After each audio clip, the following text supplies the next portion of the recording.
మల్కాజ్గిరి నియోజకవర్గంలోని అల్వాల్ 192 డివిజన్ మరియు వెంకటాపురం 193 డివిజన్లలో బీఆర్ఎస్ పార్టీ ముఖ్య కార్యకర్తల సమావేశం నిర్వహించారు.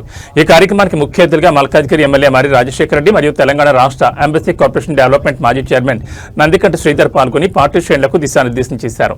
ఈ సందర్భంగా పార్టీ సభ్యత్వ నమోదు కార్యక్రమాన్ని విస్తృతంగా ప్రజల్లోకి తీసుకెళ్లడం, ప్రతి కార్యకర్త పార్టీ బలోపేతాన్ని కృషి చేయడం, అలాగే ఎస్ఐఆర్ కార్యక్రమాన్ని విజయవంతం చేయడానికి సమిష్టిగా ముందుకు సాగాలని నాయకులు పిలుపునిచ్చారు. రాబోయే రోజుల్లో బీఆర్ఎస్ పార్టీని మరింత బలోపేతం చేసే దిశగా పార్టీ శ్రేణులు ఐక్యంగా పనిచేయాలని సూచించారు.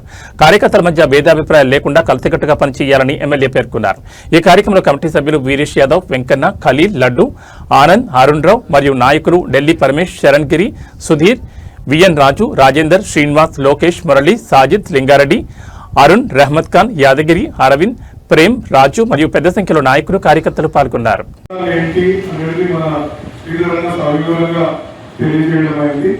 మొట్టమొదటిగా నేను మీ అందరినీ కలవడం అంటే మళ్ళా కార్యకర్తలని లీడర్లని ఈ డివిజన్కి సంబంధించి కలవడం ఇదే మొదటిసారి కాబట్టి మీ అందరికీ కూడా ఒకసారి ధన్యవాదాలు తెలియజేసుకుంటున్నా. ఎందుకంటే 50,000 మెజారిటీ తీసుకొచ్చి నన్ను గెలిపించినందుకు మీ అందరికీ కూడా ధన్యవాదాలు తెలియజేసుకుంటున్నా. ఇదే కాకుండా మీరు ఇచ్చిన ఈ ఓటు బలంతో ఏదైతే మెజారిటీ ఇచ్చి గెలిపించిందో దానికి అనుగుణంగానే పనిచేస్తూ ఇలా మన నియోజకవర్గ అభివృద్ధికి పాటుపడుతూ ప్రతి నిత్యం ఎప్పుడు కూడా హాలిడేలకు పోకుండా ఇంటి దగ్గర ఆఫీస్లో అవైలబిలిటీ లేకపోతే కాన్స్టిట్యుయెన్సీ ఉండే విధంగా ఎన్ష్యూర్ చేసుకుంటూ ముందు పోతున్న సందర్భం కూడా మీకు గుర్తు చేస్తున్నాను. ఎందుకంటే ఒక బాధ్యతగా ఫీల్ అవుతున్నాను. ఇలా ప్రతి ఓటుకు నేను సమాధానం చెప్పాలా, ప్రతి ఒక్కరికి నేను సమాధానం చెప్పాలా, వాళ్ళ ఏ విధమైన డెవలప్మెంట్ కార్యక్రమాలు ఉన్నా వాటిని అన్నిటికీ కూడా అడ్రస్ చేయగలగాలనే ఉద్దేశంతో ఇవాళ ఏ విధంగా ముందుకు పోతున్నామో మీ అందరికీ చెప్పాల్సిన అవసరం లేదనుకుంటా. మళ్ళీ కూడా ఒక్కసారి మన డెవలప్మెంట్ కార్యక్రమాలు కూడా మీరు ముందు వేయడం పెట్టామని మన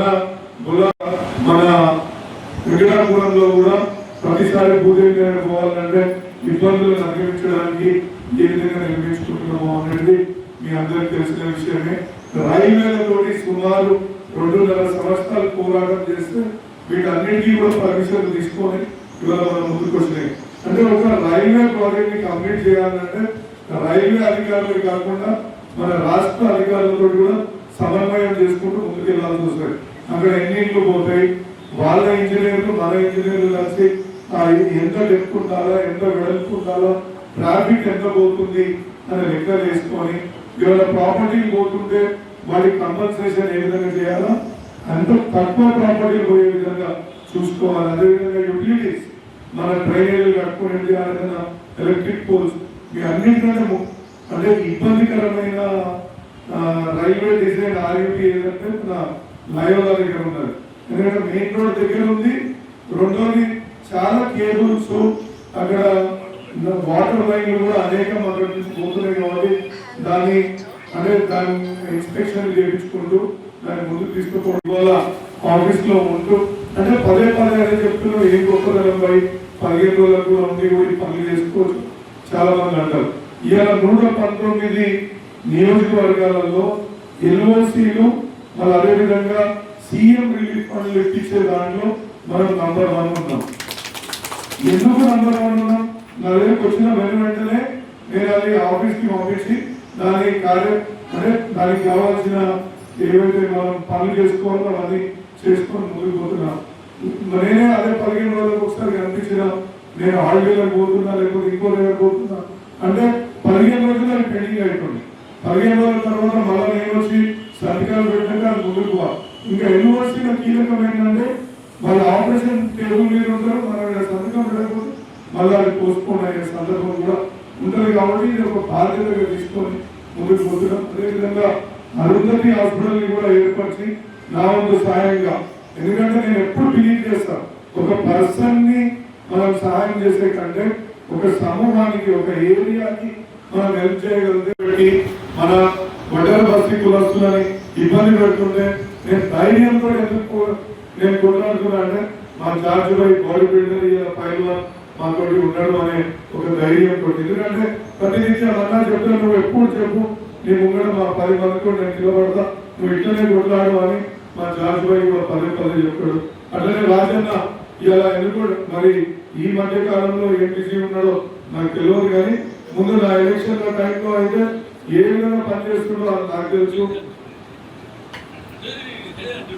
ఆయన వాయిస్ చాలా రోజులు వినక ఆ వాయిస్ తోటి కూడా మనల్ని ఏ విధంగా ఉత్తేజపరుస్తున్నానో తెలుసు. అనురాధ అయితే నాకు పని చేయాలి, కానీ తప్పకుండా శాంతమ్మకు ప్రతి ఒక్క డాక్యుమెంట్ ఏ విధంగా ప్రిపేర్ చేయాలి, ఏ విధంగా అప్లై చేయాలి అనేది ఆమె చేస్తుంది. హనుమంతుడు కూర్చుండు, హనుమంతన్న అనే పేరులోనే ఒక వైబ్రేషన్, అంటే ఆ దేవుడి పేరు పెట్టుకున్నాం, ఆ వైబ్రేషన్ నీకు వచ్చింది. అదేవిధంగా మా రేఖత్ భాయ్, ఆరిఫ్ భాయ్, ఇలా ముస్లిం సోదరులు ఏ రకంగా ఇబ్బంది పడుతున్నా వాళ్ళ కోసం ఇవాళ ఎస్ఐఆర్ గురించి ప్రతి మస్జిద్ దగ్గరికి వెళ్ళి ప్రతి మస్జిద్ లో ఐలాన్ చేపించి మనం ఎస్ఐఆర్ పెట్టుకోకపోతే బీజేపీ చేతుల్లో మన సిచ్యువేషన్ పోతుందని చెప్పేసి వాళ్ళు కూడా ఎవరు మాట్లాడుతుండ్రో మనం చూస్తున్నాం. ఇంకోటి సుధీర్ అన్న ఉద్యమకారులు, ఇలా ఉద్యమంలో ఏ విధంగా మనం ముందుకు నడిపించాడు ఇక్కడ ఉన్న ఉద్యమకారులు అందరికీ కూడా తెలుసు. అదేవిధంగా మా ప్రశాంత్ ఇంకా చాలా మంది, అంటే పేర్లు చెప్తలేదు అని దయచేసి నేను అంటే ఒక స్పీచ్ కి అందరినీ ఇన్వాల్వ్ చేయాలనే ఉద్దేశంతో మాట్లాడుతున్నా తప్ప అందరి పేర్లు చెప్పుకుంటూ పోతుంటే మనం ఒక గంట పేర్లు చెప్పుకోవడంతోనే పోతుంది. క్షమించాలా, దాని అధికారులతో మాట్లాడి మనం ముందుకు తీసుకోపోతున్నాం. ఇక్కడ ఎన్నో పోరాటాలు చేస్తున్నాం. ఇవాళ మన దాన్ని ఏమంటారు ఏంటంటే మనము మళ్ళీ కేసీఆర్ గారిని అధికారంలో తెచ్చుకోవాలా, ముఖ్యమంత్రిని చేసుకోవాలా అంటే నిన్నటిదాకా ఏం పని చేసినాం అనేది కాదు. నిన్నది గతం అయిపోయింది. ఇప్పుడు నిన్న న్యూస్ పేపర్ కి చెట్టుకైనా అవుతుంది కదా, ఇవాళ న్యూస్ పేపర్ కే వాల్యూ ఉంటుంది, రేపు వచ్చే వర్తమానం చెప్పే న్యూస్ పేపర్ కి వాల్యూ ఉంటుంది. రేపు ఏం పని చేస్తాం అనే దాని గురించే మనని ఇవాళ మన నాయకులు కానీ ఎవరు కానీ మనం ఇవాళ కేసీఆర్ గారి గురించి పనిచేయాలి, ఆయన వల్ల ముఖ్యమంత్రి కావాలి. నేను మొన్న ఉద్యమకారులు ఉండేదని సుధీర్ అని చెప్పి ఇలా పనిచేయలేదు అనుకుని అడుగుతున్నా, సుధీర్ అన్న నడవదుగా, రేపే కొట్లాడుతున్నా అనేది కూడా ఇంపార్టెంటే కదా. ఇలా పార్టీకి పని చేయమని చెప్పి మన అభిప్రాయం నన్ను లేదా ఎందుకంటే కేసీఆర్ కూడా ప్లాన్ చేయాలి. ఎందుకంటే మేము ఇదే పార్టీ అమ్మా, వేరే పార్టీ కాదు. శాంతకి ఏమన్నా సపరేట్ పార్టీ ఉందా ఏమన్నా? ఏం లేదు కదా, కంకరెడ్డి పార్టీ కదా, నాదే పార్టీ అంతా మన కేసీఆర్ ని మనం కూర్చోబెట్టు, లేకపోతే మన మధ్యలో మనం కొట్లాడుకొని నేను నీ మనిషిని నా మనిషిని. ఏమైనా శ్రీధరన్ ఉన్నాడు, శ్రీధరన్నకు నాకేం డిఫరెన్స్ లేదు. రేపు టికెట్ ఎవరికి వచ్చినా నాకు ఫరక్ పడదు. మేము ఒకటే అనుకుంటాం ఏంటంటే మేము కష్టపడి పనిచేస్తే రేపు ఎవరికి కేసీఆర్ సాధిస్తే రేపు వాళ్ళే కష్టపడి గెలిచి ప్రజలలో పోతే వాళ్ళు గెలుస్తారు. నా అభిప్రాయం. ఇక్కడ కమిటీ కూడా ఇంతమంది ఎందుకు పెట్టిన మేడం కమిటీని ఇలా ఆనందన ఇంతకు ముందు ఆనందన ఇదే నియోజకవర్గానికి అడ్వైజర్ గా పనిచేసింది, మీ అందరికి తెలుసు. ఇంకో గొప్పతనం ఏంటంటే ఆయన ఇంట్లో ఏ దావతులు చేసినా ఆయన చుట్టాలని పిలవడు. మనం జనరల్ గా చుట్టాలని పిలుచుకుంటాం, మనం వాళ్ళని యాడాలు అంటాం, వద్దే అంటాం, సడకుడు అంటాం, లేకపోతే ఇంకోటి అంటాం. ఆయన మాత్రం అట్లా విలువడు. ఆయన నుంచి నిజంగా ఒక గొప్ప లెసన్ నేను నేర్చుకున్నది ఆయన నుంచి ఇదే. ఎందుకంటే రేపు ఫ్యూచర్ నాకు మల్కాజ్గిరి సుండ్రీకం, వేరే సుండ్రీకం కాదు. నాకు సడకుడు ఇప్పుడు ఇవాళ టీఎల్ కృష్ణారెడ్డి కొడుకున్నాడు అమ్మాయి, ఆయన వచ్చి నాకు ఓటేస్తాడా? ఆయన వచ్చి నాకు పని చేస్తాడా? చెయ్యడు కదా. ఇలా మనకి ఏమైనా పని చేయాలంటే ఆనందమే. సో ఆనందం గట్టిగా ఆనందంగా చేసే విషయం కూడా కదే. ఆనందంగా దగ్గర నేర్చుకున్నది అది. అదేవిధంగా మా ఖలీల్ భాయ్ ఆయన ఉద్యమంలో అనేక కష్టాలు పడి అత్యధిక రోజులు జైల్లో ఉన్న వ్యక్తి ఉద్యమం చేస్తూ ఎవరన్నా ఉన్నారు అంటే అది ఖలీల్ భాయ్. ఎవరికైనా మీకు ఎవరు నచ్చుతారో, మీకు ఎవరు దగ్గర ఉంటారో, మీరు ఏది పార్టీ పరంగా ఏం కావాలనుకుంటారో కార్పొరేటర్ గా అందరా లేదా నిజం చెప్తుంది. చాలా ఎక్కడైనా అంతే అక్క ప్లీజ్ చేసుకోవాలా సరే. మళ్ళా కూడా చెప్తా, శాంతతో పాటు ఇంకోరన్నా కూడా ఆడికే పూరి చూసుకుని చెప్తాను అని చెప్తా అన్నట్టు స్త్రీలలో ఉద్యోగం చేసే టైంలో ఇంకొకటి కూడా త్యాగం చేసి వాళ్ళ అమ్మ కొట్టాడికి పెళ్లి చేయాలి బిడ్డ, నువ్వు ఇట్లా జైల్లో పొడి చేస్తే నీకు పిల్లలు వదిలిస్తారంటే అమ్మ తెలంగాణ రావడము నాకు పెళ్లి కావడము అని చెప్పి పెళ్లి కూడా చేసుకోలేకుండా ఆయన అట్లనే ఇలా తెలంగాణ కోసం ఆయన ఇలా త్యాగం చేసింది. అదేవిధంగా మన వెంకన్న ఇలా మల్కాజ్గిరి ప్రాంతంలో కానీ ఇలా మన అప్పుడు ఉద్యమం జరిగినప్పుడు ఒక జేఏసీ ఏర్పరిచి మల్కాజ్గిరి దిక్కు ఉండి ఆయన పోరాటం చేసిన వ్యక్తి ఆయన. అదేవిధంగా లడ్డన్న నేను ఎమ్మెల్యే అయినాక లడ్డన్న నాకు కొంచెం కొన్ని ఏరియాలు కొన్ని ప్రాంతాలతో నాకు కొంచెం ఇబ్బంది ఉంటుంది, నాకు కొంచెం పరిచయాలు చేసి వారిని ముందుకు తీసుకోపోవాలంటే నాకు అప్పటి నుంచి ఎన్నికైంచడానికి నాకు సహాయ సహకారం అందిస్తున్న లడ్డన్న కూడా ఇక్కడ ఉన్నారు. ఎందుకంటే లడ్డన్న కూడా చాలా మంది గుర్తుపడతారు. అదేవిధంగా ఇలా వీరేశం బాబు గారు ఆయన గురించి ఎంత తక్కువ చెప్పినా అనుకుంటారు, లేదా ప్రెసిడెంట్ కావాలనుకుంటారు, అనుబంధ సంస్థలలో ఏదైనా కావాలనుకుంటారు, సర్కిల్లో కూడా మేము ఏదైనా కావాలనుకుంటే ఇక్కడ మొత్తం కమిటీ ఉంది. మేము ముంగడ మీ కమిటీకి మీరు అంటే మీ వినతి పత్రం ఇవ్వచ్చు. మీకు ఎవరైనా పరిచయాలు ఉన్నా వాళ్ళకి ఇచ్చి మీ యొక్క అభిప్రాయాలను మీరు ఏం కావాలనుకుంటున్నారో వాళ్ళకి చెప్తే తప్పకుండా ఆ యొక్క పోస్టులను ఈ కమిటీ ఫైనల్ నేను కాదు మళ్ళీ క్లియర్గా చెప్తుంది. కమిటీ ఫైనల్ చేసింది కేటీఆర్ గారి దగ్గరికి కేసీఆర్ గారి దగ్గరికి తీసుకెళ్లి వాళ్ళ ముందు పెట్టి కమిటీ మా కమిటీ నిర్ణయించిన మెంబర్స్ మీరు ఇలాగే ఎవరు ఎన్నుకుంటారా ఎన్నుకోరా మీ ఇష్టం అని చెప్పి వాళ్ళ ముంగడ పెట్టడం కూడా జరుగుతుంది. ఇంకొకటి మొన్న కేసీఆర్ గారు ఒక మీటింగ్ పెట్టి బూత్ ఏజెంట్ గారు మీరు రెస్పాన్స్ ఇవ్వాలి అనుకో, మరి శాంతకం టికెట్ వస్తుందా?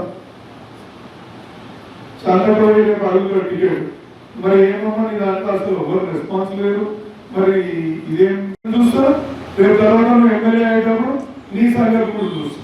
ఎందుకంటే ఇవన్నీ శాంతి దగ్గర ఇయ్యలే, లేకపోతే అనిలన్న దగ్గర ఇయ్యలే, లేకపోతే ఇంకా బులారం ఇయ్యలే, లేకపోతే అక్కడ జగదీష్ రావు దగ్గర ఇయ్యలే, లేకపోతే రామ్ యాదవ్ దగ్గర ఇయ్యలే. మరి నువ్వేం పని చేస్తున్నావు? రేపు నన్ను కూడా అడుగుతా అని చెప్పి క్లియర్ గా ఆయన చెప్పడం జరిగింది. ఇవాళ మీరు పార్టీని బలోపేతం చేయాలంటే బూత్ లెవెల్ ఏజెంట్ చాలా చాలా ఇంపార్టెంట్ అని కేసీఆర్ గారు చెప్పారు. బహుశా మీరు అందరూ పేపర్లలో చూశారు. 72,000 మందితో మన సైన్యాన్ని చేస్తాం. అదేవిధంగా మెంబర్షిప్ లో కూడా ఆయన ఒక క్రిటికల్ గా ఒక పాయింట్ పెట్టింటారు. చాలా మంది గమనిస్తున్నారు. ఇంతకుముందు ఆంధ్రాల ఏది రాసిస్తే అది శాంతాలు ఇచ్చి పైసలు కట్టి మెంబర్లు అయిపోయిందని చెప్తున్నాడు. అంతే కదా, ఇంటింటికి పోయాం పోలేగా. అదే క్లియర్ గా చెప్పండి, మీ ఆంధ్రాలో ఇట్లా చేస్తుంది, మీ నందిలో ఇట్లానే చేస్తుంది కాబట్టి ఈ పని చేయకూడదు. ఖచ్చితంగా బూత్ కి 25 నుంచి 50 మందిని బూత్ కి నేను చెక్ చేసుకున్న దాని ఎపిక్ నంబర్ అదేమంటారు మన ఓటర్ ఐడి వీటితోటి నేను చెక్ చేస్తాను. అందులో లేకపోతే నా దగ్గరికి మీరు మళ్ళా నువ్వు కావచ్చు, నీ కార్పొరేటర్లు కావచ్చు, ఎవరైనా సరే మీరు వచ్చి నా టికెట్ అడిగితే ఏంటి పోయి ఈ సంగతి అని చెప్పి నేను అడుగుతానని చెప్పేసి కేసీఆర్ గారు స్పష్టంగా క్లారిటీ తోటి చెప్పడం జరిగింది. మన కార్యకర్తలు మంచుకున్నారా? రేపు కేసీఆర్ గారు మళ్ళీ ముఖ్యమంత్రి కావాలంటే మనం ఈ విధంగా పనిచేయాల్సిన అవసరం ఉంటుంది కాబట్టి జాగ్రత్తగా చేయండి. ఇక్కడ నేను కూడా జనరల్ గా ఎమ్మెల్యేలు ఏదో ఏసీ రూమ్ లో కూర్చొని కమిటీని వేస్తారు, నేను అట్లా చేయదలుచుకోవాలి. మేము ముందు కమిటీని కూర్చోబెట్టా అనుభవజ్ఞులైన నాయకులు వీళ్ళున్నారు. వీళ్ళందరూ కూడా రేపు ఎమ్మెల్యే నిలవాలనుకుంటే ప్రతి ఒక్కరికి కూడా అవకాశం ఉంటుంది. అంటే వాళ్ళ క్యాడర్ వాళ్ళు ఏం కార్పొరేటర్ అడుగుతలేరు, వాళ్ళు ఏం ప్రెసిడెంట్ అడుగుతలేరు. వాళ్ళందరూ కూడా రేపు ఎమ్మెల్యేగా ఇప్పుడు ఇదే అవకాశం రేపు ఆనందంగా ఇవ్వాలి. ఇంత కష్టపడ్డాన్ని కేసీఆర్ గారి దగ్గరికి పోయి నేను రేపు ఎమ్మెల్యేగా నిలబడతానికి కూడా నాకు సమర్థమే, నాకేం ఇబ్బంది లేదు. ఎందుకంటే ఒక డెమోక్రటిక్ గా మనం ఆలోచించాలి. ప్రతి ఒక్కరికి అవకాశం కల్పించాలి. ఎవరు ముందుకు వచ్చి ఎవరు ఫాస్ట్ గా పరిగెడతారంటే వాళ్ళకి అవకాశం ఇవ్వాలి. కాబట్టి ఈ కమిటీని కూడా వేసిన మీరు ఈ కమిటీకి మీరు నిస్సంకోచంగా నిర్భయంగా మీరు చెప్పుకోవచ్చు. ఒక్కోసారి నాకు ఇప్పుడు శాంతగా మనిషి మాధవి వచ్చి నాకు ప్రెసిడెంట్ అడు ఎప్పుడు శాంతగా స్కూల్ ఉంటుంది, నేను ఎందుకు ఇవ్వాలని చెప్పేసి నేను ఇవ్వకపోవచ్చు. అదే కదా ఒక్కోసారి నాకు కూడా అనిపిస్తుంది, ఊరికే మాట్లాడితే శాంతి శాంతి నాకు కుదరదు చెప్పు అని నేను అనుకోవచ్చు. ఊరికే ఆమెనా ఎవరు లేదా అనిపిస్తుంది. ఇక అలా కోపం వచ్చి నేను చేయకు కానీ కమిటీ అంతే కదా. అదే కదా సూర్యన్న కాబట్టి వ్యాఖ్య అయినా అయితే అనేది అట్లా ఏమన్నా ఏమన్నా కరెక్ట్ అయినా అందులో సున్నారని ఏం సపోర్ట్ చేస్తున్నారు. మీకు క్లారిటీ వచ్చింది కదా. పార్టీ ఎక్స్పెక్ట్ చేసే విధానంతో మనం పనిచేస్తే మీకు యాజ్ ఎమ్మెల్యేగా ఏం పని చేయాలో నేను చూసుకుంటా. మన గౌరవ మన దివంగత నేత మన కనకరెడ్డన్న మనకి ఏదైతే బోధించిందో ఒక మంచితనం, ప్రేమభావం, ఎవరికి హాని చేయొద్దు అనే ప్రిన్సిపల్స్ మీదనే నేను నడిపిస్తున్న ఎవరు ఇల్లు కూలగొట్టండి, మన మీద కేసు పెట్టండి, మన అన్యాయం చేయండి అని నేను కూడా ఎక్కడ పోతలేను. ఆయన స్ఫూర్తితోటి మేము ముందున్నాం, ఆయన స్ఫూర్తితోటి కూడా ఇక ముందు కూడా నడుస్తానని మీకు తెలియజేసుకుంటూ ఈ అవకాశం ఇచ్చిన మీ డివిజన్ నాయకులందరికీ ధన్యవాదాలు.